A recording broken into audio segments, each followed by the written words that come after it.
Today on Investigate TV Plus, police officers shoot a hostage, yet a court rules the victim is owed nothing for his medical bills. I'm Tisha Pell. And I'm Lee Zurich. We examine why police officers are shielded from liability in some situations. Plus, I said, I got to get out of here. I bailed out and held my hands up in the air and I still got shot. we go in depth with a truck driver who fought an 8-year legal battle to get financial help for those officer-inflicted gunshot wounds. Then a mother's warning after she paid hundreds of dollars to get her credit fixed. It will remove everything, student loans, bankruptcy, repossession, anything that you had on your credit, that would cover it, but it didn't work. We walk you through the steps to improve your credit and keep your money safe. And Sweets Shop providing a sweet opportunity for adults with special needs. Oh man, it makes me feel so proud that I feel like telling my family all about it. In-depth stories that inform and inspire. You're watching Investigate TV Plus. Don Davis is a survivor. In 2015, Davis was shot 9 times by troopers and deputies who were trying to stop a murder suspect holding him hostage in his truck. The shooting has left Davis with lifelong scars. Davis sued the officers in federal court to get compensation for his mounting medical bills. In May of 2023, the U.S. Supreme Court let stand a lower federal court ruling that police owe Davis nothing.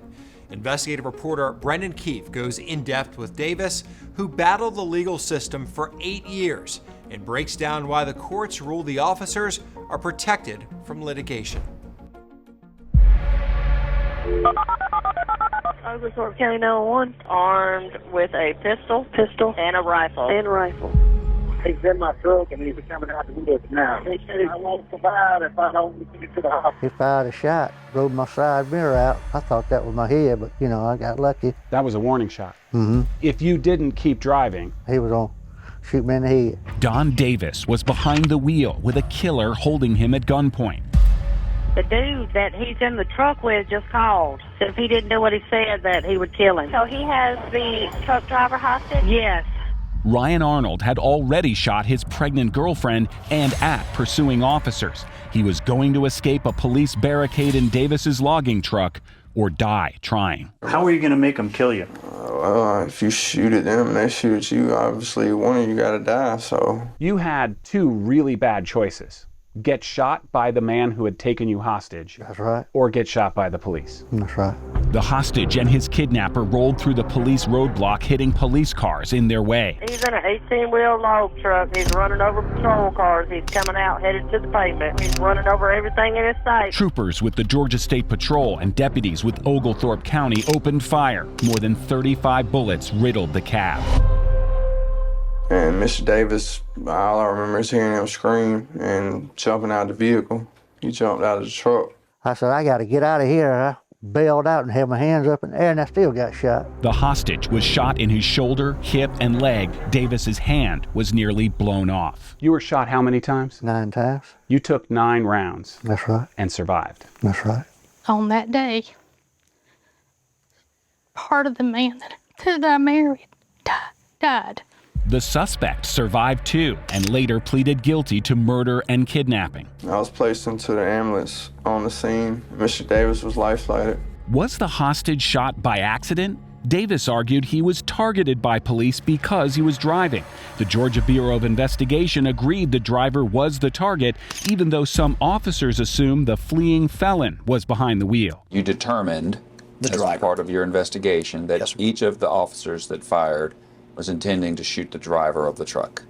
Correct. The subject y'all are looking for is in the vehicle with him, advising if he does not go where he tells him to, he will kill him. Dispatch records show police were told the driver was a hostage, but some officers say they never heard that transmission. And there's lots of cases out there that talk about hostages getting caught in the crossfire. Attorney Render Freeman sued the troopers and the deputies on behalf of the Davis family. We're not aware of any case in the country that says that an officer may strategically choose on purpose to shoot the innocent hostage as a way of apprehending the criminal. The courts ruled it didn't matter whether the police officers shot the hostage on purpose or not. The 11th Circuit U.S. Court of Appeals here in Atlanta tossed Davis's lawsuit last year, ruling the logging truck had to be stopped. And tragically, that meant stopping Davis, too. One judge on the appeals panel disagreed with the others on that final shot after the hostage had jumped from the stopped truck, calling that an unreasonable use of deadly force. But that same judge agreed with the others that the officer can't be held liable because he's entitled to qualified immunity. Sounds like it's perfectly okay to shoot an innocent hostage like that. That desperately needs to change. Don Davis now lives with the scars, each one made by a police bullet. Missing body cameras and a damaged dash cam file mean there isn't a single frame of video of the 2015 shooting itself. But the voices of troopers were captured by the dash cam of a state patrol cruiser responding to the scene. We shot a hostage? Yeah. Did we shoot him? Yeah, we have. Good. We shot them both. Hey, all's well that ends well. Amen. As long as none of us gets hurt, we're making memories. That's right. The officers were completely cleared of any wrongdoing in the case, but Oglethorpe County, Georgia did pay out a settlement on behalf of its deputies before the case was thrown out. Officers testified not everyone heard the radio transmission that the hostage was driving. One deputy said he would not have fired had he known. Following the high court ruling, the attorney for Oglethorpe County deputies issued a written statement. It says in part, the deputies and officers acted reasonably under the circumstances and information that they had. It goes on to say it was cowardly and senseless for Ryan Arnold to place Mr. Davis in that situation and to cause him to be seriously injured. You can read the entire statement on InvestigateTV.com. Now, taking a closer look at qualified immunity. According to the Cornell School of Law, qualified immunity is a type of legal immunity that protects a government official from lawsuits alleging the official violated a plaintiff's rights. According to the Institutes for Justice, 4 states, Colorado, Montana, Nevada, and New Mexico, have banned police officers from using qualified immunity as a defense in state court. And after the murder of George Floyd in 2020, 6 states, plus New York City, have either limited or banned legal immunity for police officers facing civil rights lawsuits. That includes, but is not limited to, qualified immunity.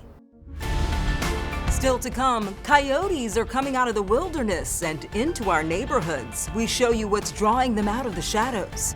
But first, one mother was burdened with debt and paid a credit repair company for a lifeline. I really thought that this would be the key to get my daughter the house, but that didn't work. What happened after the company took her money and the steps you can take to bring down debt on your own.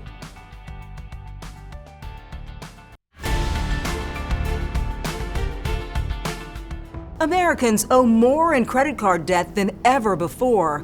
The Federal Reserve estimates that in the second quarter of 2023, credit card, loans, and mortgage debt reached a 20-year high, totaling more than $1 trillion, the highest since the Fed began tracking in 1999. Being in debt can prevent you from buying a car or house and leave you vulnerable to companies making promises they can't keep. One St. Louis woman says she paid $1,000 to a company that promised to get her credit fixed, but she says that never happened. Reporter Lauren Traeger shows you the signs to watch out for and the steps you can take to get out of debt. She's a motivational daughter. So I'm always trying to please her. Shamika Lovelace really wanted to buy a home for her and her daughter. I really thought that this would be the key to get my daughter the house, but that didn't work. A while back, she turned to a St. Louis-based company which claims we fix credit. And at the time, I had a clear of a bankruptcy, and I wanted it off my credit. So she sprung for their biggest package, she says, signed a contract, and gave them $1,000. It will remove everything, student loans, bankruptcy, repossession, anything that you had on your credit, that would cover it. But it didn't work.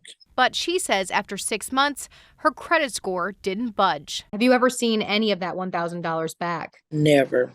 Many, unfortunately, paid hundreds or even thousands of dollars to see little to no improvement in either their debt or credit scores. Brian Edwards recently conducted a study for the Better Business Bureau. Nationwide, he says they've received more than 11,000 complaints about debt and credit assistance companies, revealing the BBB says, quote, a pattern of misleading and sometimes fraudulent claims. There were a lot of big promises made to consumers, either about helping them reduce their debt load or increasing their credit scores, and many consumers were telling us in their complaints and reviews that these promises weren't adding up, essentially. And he says as people take on more debt and student loan payments return, the problems could get only worse. Unfortunately, when it comes time when people are in tough financial situations, these are situations that will often then take years to dig out of. So if anybody comes to them promising to fix it in a matter of months or even weeks, that's probably not a very good promise. As always, if it sounds too good to be true, it probably is. That's exactly it. I was mad. I was hurt. Shamika said she's had no hope of a refund and wants to warn others. Beware. If you're going to go with a company, you need to research. In the meantime, she's been trying to climb out of debt in other ways, hoping soon they'll still get that home. And I'm almost where I need to be. The owner of the company, Loveless Pay, disputes her claim, saying they did do work to take things off her credit report. After we got involved, though, the company reached out to Loveless again to offer additional services, but she said she was hesitant about doing that. In St. Louis, I'm Lauren Traeger. When it comes to credit repair, taking matters into your own hands can save you money. Credit reporting agency Experian recommends you check credit reports from the 3 major credit bureaus for any errors.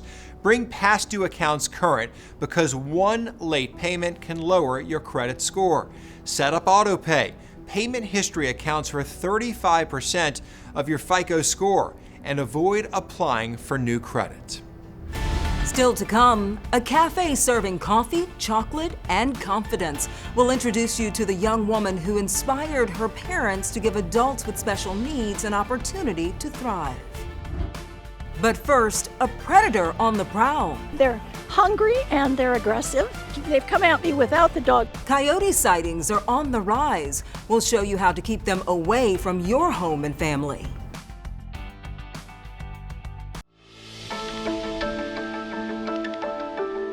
Once found primarily in western deserts and plains, coyotes have expanded their range across America, including urban and suburban neighborhoods. In a 2020 report, the U.S. Department of Agriculture said coyotes can cause a variety of problems related to agriculture, personal property, human health, and safety. We take a closer look at coyotes on the prowl across America and what you can do to keep them away from your home. Noah Rourke lives in Pawleys Island, South Carolina, an area known for sun and surf, not coyotes. It was a crazy experience, to be honest. I would have never thought that would happen. Noah says a walk with his dog Gunner took a terrifying turn one night. Gunner was sniffing bushes about 20 feet away from Noah when he was suddenly attacked by a pack of coyotes. I guess me running over there stomping and made him go off, but he was lucky. Gunner needed several stitches on his chest and stomach, but Noah says he's doing much better now. The experts we spoke to say Gunner's run-in with a pack of coyotes is not uncommon. According to a January 2023 report on the website Wildlife Boss, there's as many as 4.7 million coyotes throughout the United States. Hawaii is the only state without coyotes.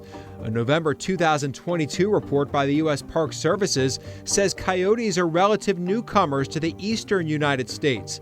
By the 1970s, they were widespread along the East Coast. Coyotes have been in the suburban and even in relatively urban areas as long as they've existed. UNLV Life and Sciences professor Sean Nicewinner studies carnivores and has been monitoring coyote activity in Nevada for years. He says coyotes have adopted a suburban lifestyle because of the abundance of food. And while attacks are rare, they usually come against animals the coyote sees as smaller prey. In general, they're not something that we should be concerned about unless we have small pets, small children, in which case a little supervision is usually sufficient. Scottsdale, Arizona mom Kelly Piorzi knows all too well what can happen when you turn your back on a child for just a few seconds. A Ring security camera shows Kelly walking up the driveway of her home with her young son Brody a few steps behind. Watch closely as the coyote sneaks up and attacks the child just off screen. My 21-month-old was walking behind me. Coyote came behind us, ran up towards him and bit his right arm. As soon as he bit his right arm, he started screaming and knocked him over. This is a photo of the bite marks on the child's arm.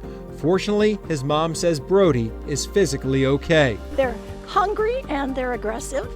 They've come at me without the dog. Susie Webb, who also lives in Arizona, is dealing with her own coyote conundrum. Her neighbors captured video of a pack of coyotes walking on her backyard wall. Susie says these coyotes have eaten feral cats, pets, and even her garden fruit, washing it all down with a drink out of her pool. The experts we spoke to recommend making the coyotes as uncomfortable as possible to keep them away. If it does scare you or if they are in your yard, we tell people to get an air horn. They're terribly afraid of loud noises, so that will help move them from the area. You know, they like to settle in places that are quieter, with less people. Along with loud noises, Christy Chips Peters with Richmond, Virginia Animal Care and Control suggests driving coyotes away with hazing, which involves standing tall, waving your arms, or stomping your feet. If the coyote continues to approach, back away slowly and try to find shelter in a building or car. Most importantly, don't turn your back and run. She says this could trigger the coyote's natural instinct to attack. We just tell people, leave them alone, don't feed them, stay far away. They're more scared of you than you are of them.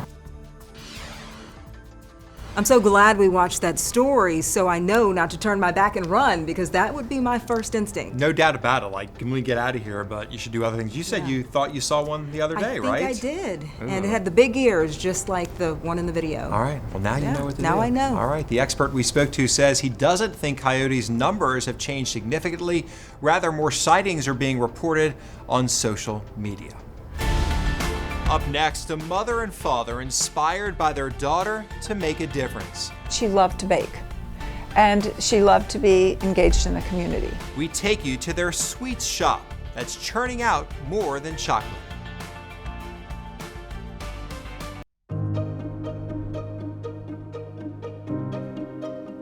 Coffee and chocolate, a bittersweet combination inspiring workers and customers to come back for more.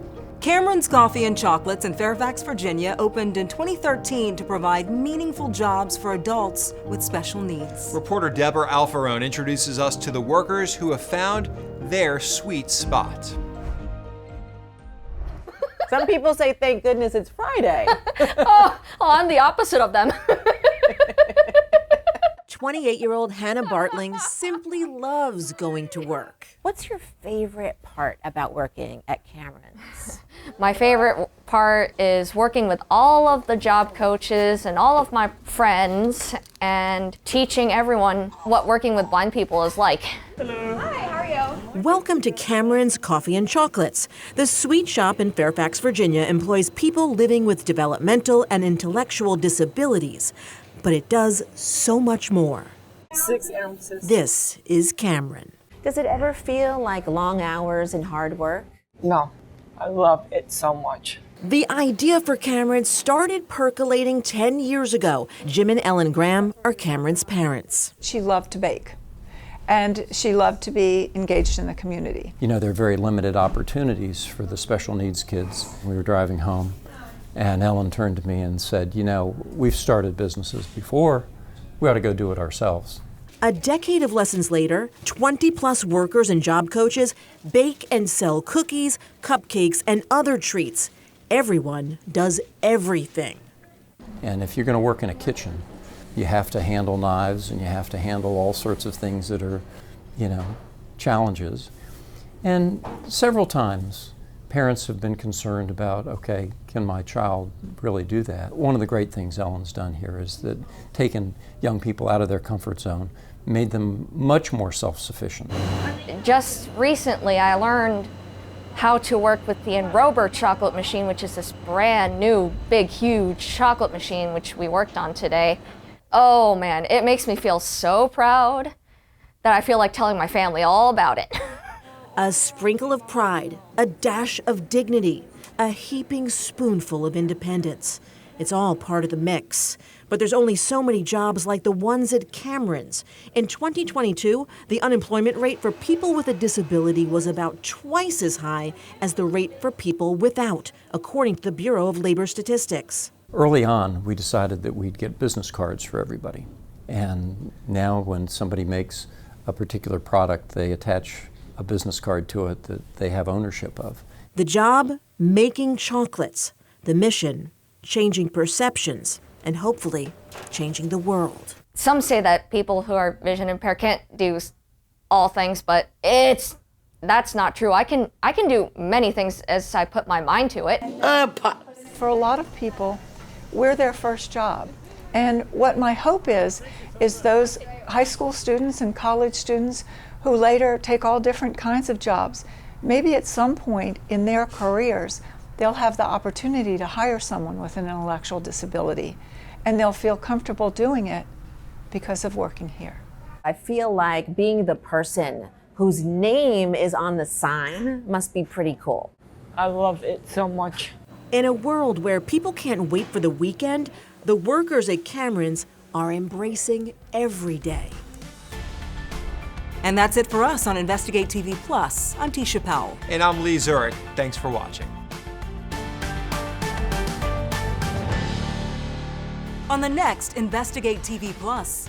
My heart was so touched that I was going to go back to our congregation to raise funds. A pastor fleeced by people on the street asking for help with a child's funeral. Our investigators expose the panhandlers and show you the signs to recognize this scam.